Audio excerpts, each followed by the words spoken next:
გამოიყურება დღეს ოსნაბრუკის კლინიკის პაციენტი ცოტნე გამსახურდია. ცხოვრების თავიდან დასაწყებად შემართება წელიწადნახევარია არ დაუკარგავს. ამით ექიმები არაერთხელ განაცვიფრა. გადარჩა მაშინ, როდესაც ყველაზე ნაკლები შანსი იყო.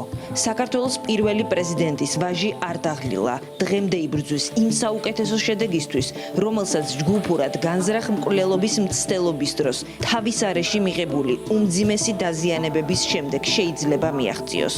მისი დღევანდელი მდგომარეობა დიდი მიღწევაა და უმაღლესი დონის გერმანელი პროფესიონალების გამოცდილების შედეგია. ცოტნეს ბეწვის ხიდზე გავლა იმაზე სარისკოა, ვიდრე თქვენ შეიძლება წარმოიდგინოთ. კლინიკაში გამსახურდიას მეუღლე დაგხვდა. ანა ჯაბაური აქ ერთადერთია, ვისაც პალატაში 24 საათის განმავლობაში ყოფნის უფლება მისცეს. ექიმები ამბობენ, რომ ის ცოტნეს სიცოცხლის მცველია.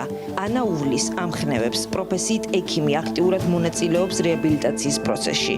მათი გუნდური მუშაობა და ძალისხმევა ყოველთვის წარმატებული არ არის. ერთად აღნიშნავენ მცირე პროგრესს, პირველ ნაბიჯებს გამარჯვებისკენ მიმავალ გზაზე, რომელიც არ სურთ დასრულდეს. ცოტნე ჯერ ისევ ვერ საუბრობს. ყველაფერი ესმის აბსოლუტურად რეაქციებიც აქვს. მოვეთქვი თქვათ, ვაი მარჯვნივ გაიხედა, შეხედე რა არის მარჯვნივ იხედება ზუსტად, მარცხნივ გაიხედა, მარცხნივ იხედება.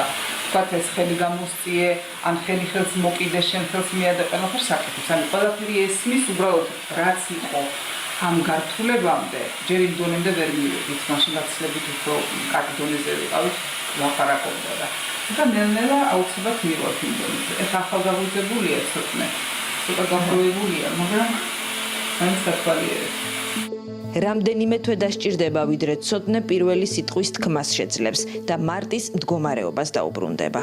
დაიწყო კეთილობის მოძრაობა, როგორც ადრე დაიწყო მარცხენა მხრიდან, ეხლაც მარცხენა ხელი ზოგადად ცაცია არის წარმოშობით, ასე ვთქვათ, მარჯვენა ხელი წერდა, მაგრამ ისეც ცაცია არის.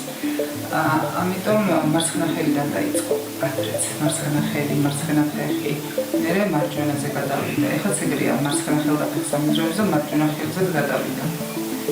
მოძრაობას. ძალიან ბრძოლის უნარიანი არის, ძალიან ყოველ დღე აბსოლუტურად აი ამ ხელს ავარჯიშებს თვითონ. ოსნაბრუკამდე იყო უნას ჰოსპიტალი გერმანიაში, სადაც ცოტნე პირველად მოვინახულეთ.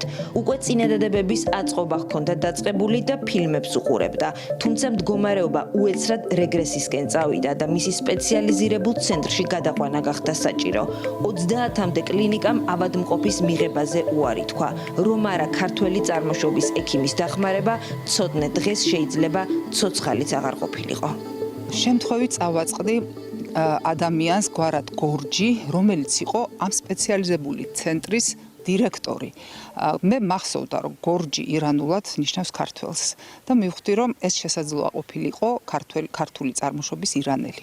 როგორც კი გაიგო, ჩვენ ვიყავით ქართველები და ვინ იყო ცოტნე საერთოდ, აი ყოველგვარი ყოყმანის გარეშე ბატონმა გორჯმა თქვა, დიახ, მე ვარ ქართული წარმოშობის ირანელი, მე თქვენ დაგეხმარებით, მე დღესვე წავიყვან ცოტნეს. ყოველგვარი წინასწარი გადასახადის, საბუთების, ან რაიმე ბიუროკრატიული საფეხურის გავლის გარეშე.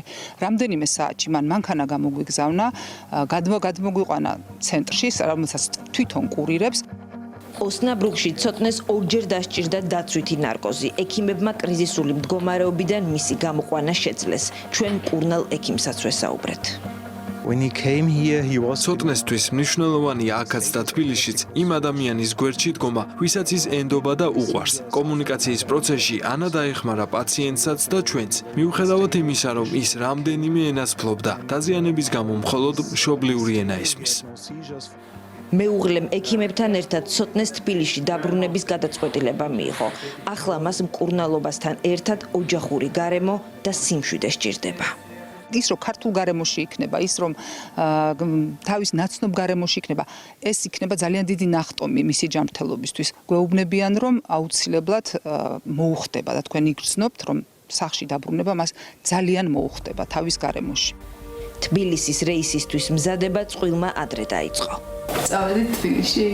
5-საათიანი მგზავრობა მსგავს მდგომარეობაში მყოფი ადამიანისთვის მარტივი არ არის.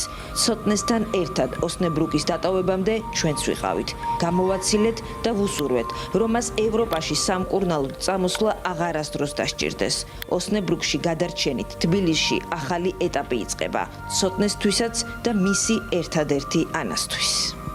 ცოტნეც ბოლომდე იბრძოლებს, მეც ბოლომდე ვიბრძოლებ. ძმები ყავს არაჩვეულებრივი, რომლებიც ყოველდღიურად იბრძვიან ცოტნესთვის. არ მოვეშვებით, სანამ უკეთესად არ გახდება.